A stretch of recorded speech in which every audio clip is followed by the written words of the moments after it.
I'm Nadia Taylor, Training and Exercise Manager for the Readiness Support Center. And this is Semper Gumby, a podcast about emergency management in the Corps of Engineers.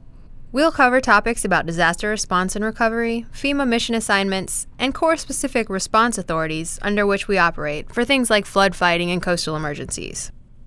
Today we're going to be talking about the Temporary Housing and Critical Public Facilities Mission, and we have two subject matter experts with us. We have Joel Hendrix and Chris Klein. So Joel, we'll start with you. What do you do for the Corps? I'm the Chief of Readiness and Contingency Operations for the South Atlantic Division in Atlanta, and part of that role is our division is responsible for the Temporary Housing and Critical Public Facilities lead for the nation. So Chris, what do you do for the Corps? I am the lead subject matter expert for the mission. And as part of that, we've got 6 teams spread around the country and a roster of subject matter experts that support us. All right, guys. Well, I kind of wanted to start just sort of at a high level about the mission in a nutshell. So can you just kind of give me an overview about what temporary housing and critical public facilities, the mission itself is? Temporary housing is a place for a person who's been displaced during a disaster to live while they work on restoring their home. We don't decide who gets those. FEMA does. We're basically the engineering arm for FEMA. And they've got some internal capability. We get the mission when their capability is overwhelmed, and they ask us to come in and be the engineering arm. If they get a big disaster, for instance, and they just need to build mobile home parks, they'll bring us in to help with design, construction, and cost estimating. Okay, so the temporary housing, and I want to be clear here that there's kind of two parts. There's temporary housing and there's critical public facilities. And they're mission assignments from FEMA we get during a disaster. And temporary housing, like you said, is for when people are displaced. So what about critical public facilities? What do we use that for? Temporary housing is for displaced individuals. Critical public facilities is sort of for displaced government entities. And if their office space, fire station, police station, hospital is damaged and it can't be used, we'll bring in temporary units and set them up a facility to operate in.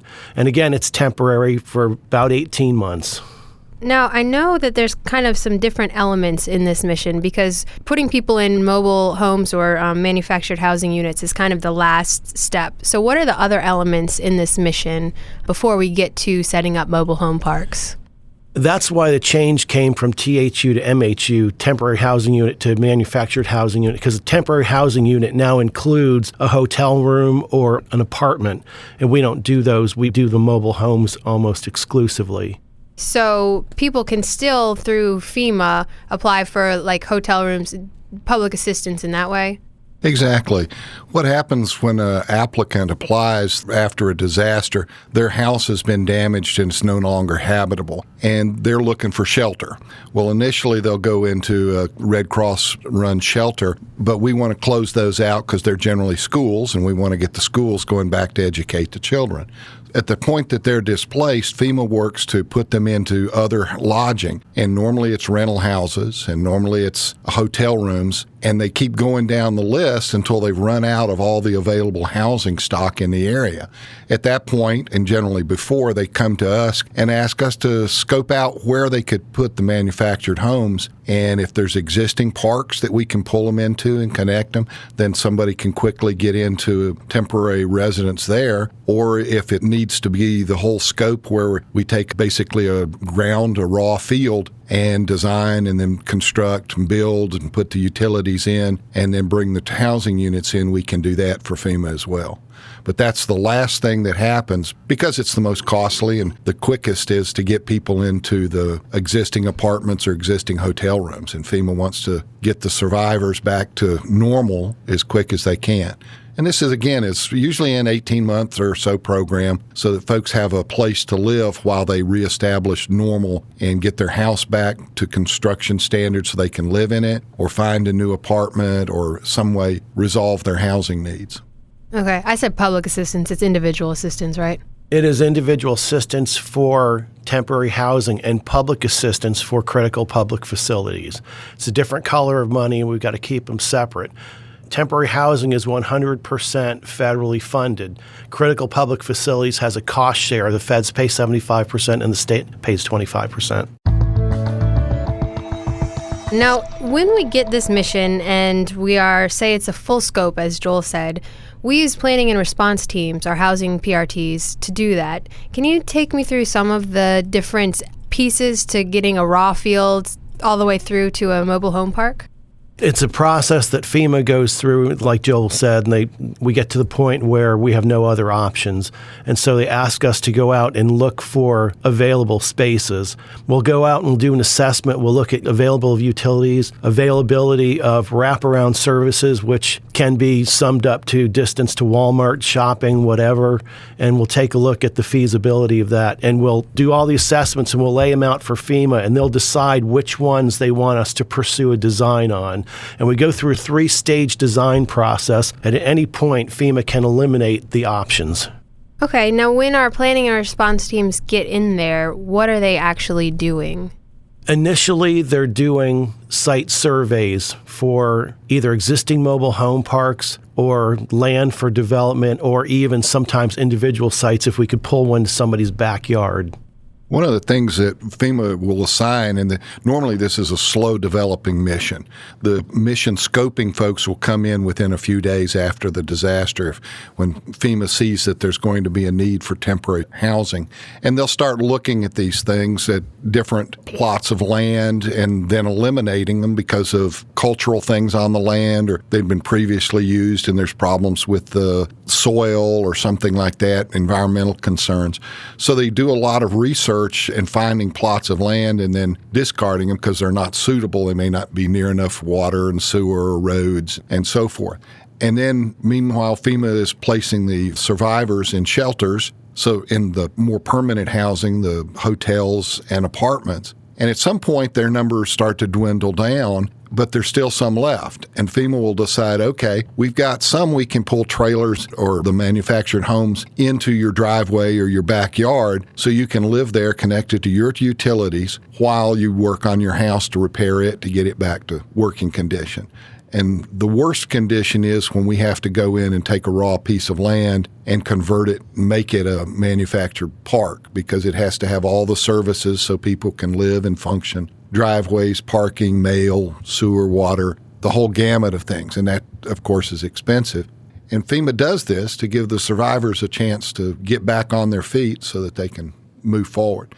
But it is a slow developing mission relative to the rapidness of, say, the power mission.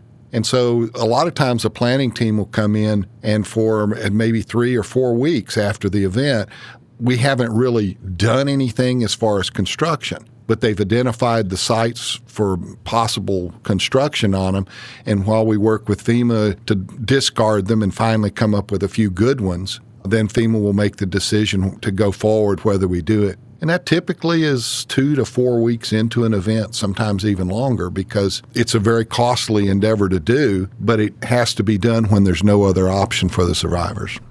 So what are some of the examples recently where there were no other options? I think, didn't we use temporary housing? And I know we did critical public facilities in like Joplin in 2011 after the tornadoes. What are some other examples? With the housing, I think Joplin's probably one of the bigger recent ones because it cut such a large swath and there was really very little apartment stock and hotels in the Joplin area that could be used.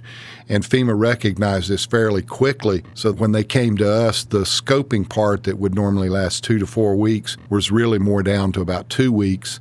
And more quickly, the decision was made that trailer parks, if you will, the manufactured going from raw ground to a community were going to be required.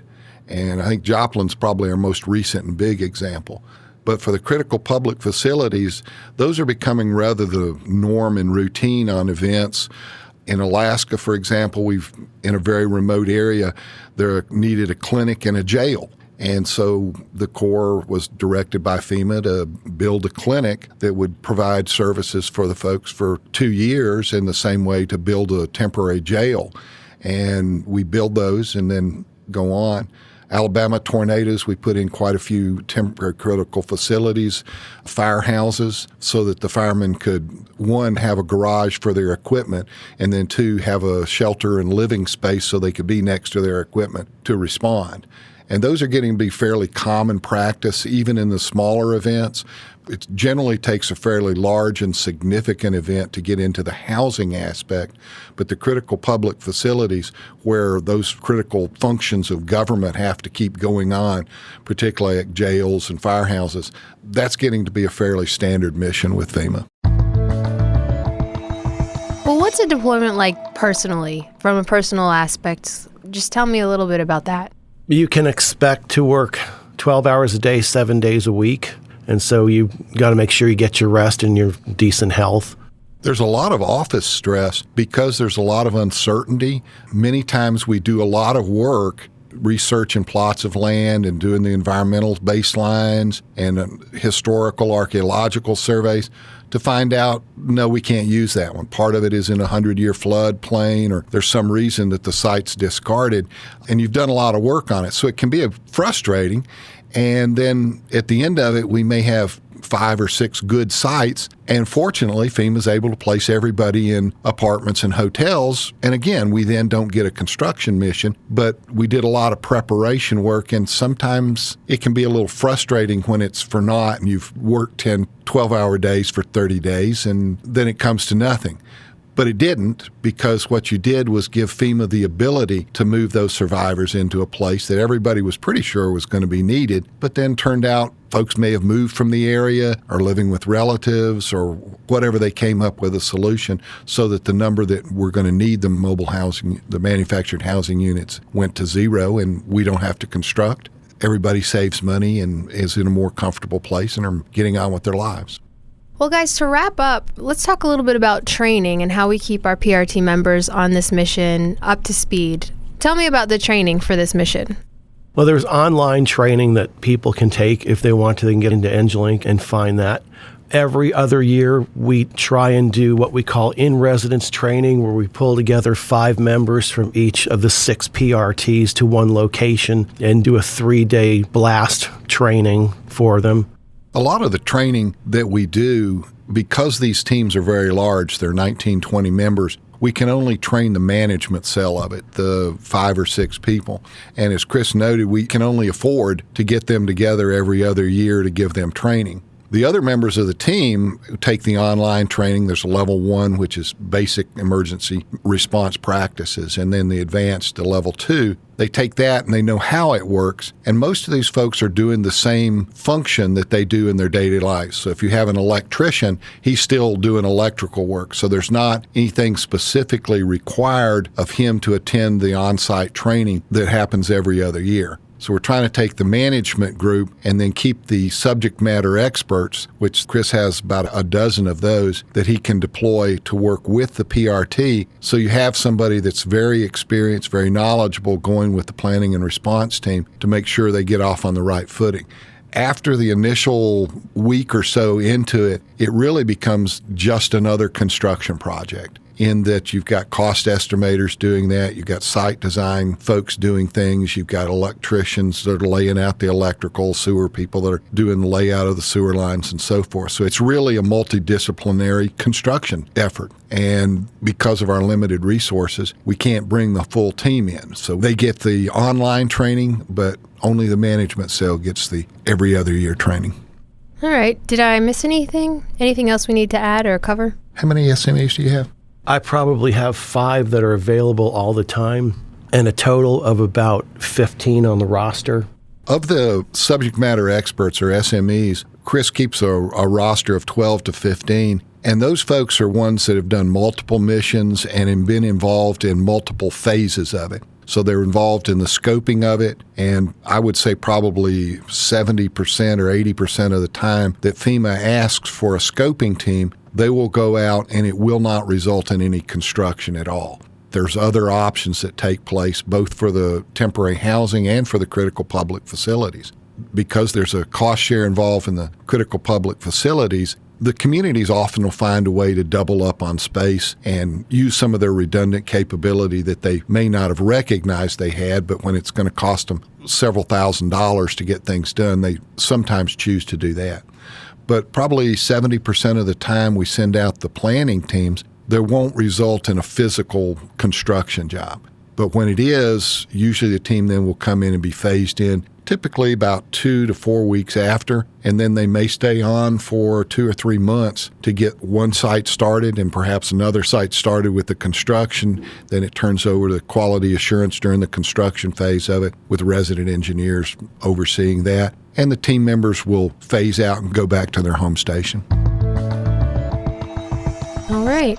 Well, thank you so much, guys. I guess we'll wrap it up here, and just want to say thank you to Joel and Chris, and I hope everyone has learned something about the temporary housing and critical public facilities mission. Our pleasure. Thank you. Thank you. That's all we have for today's episode. Thanks for joining us, and we hope you've learned something. Please subscribe to our feed and check back for future episodes. I'm Nadia Taylor, and this is Semper Gumby.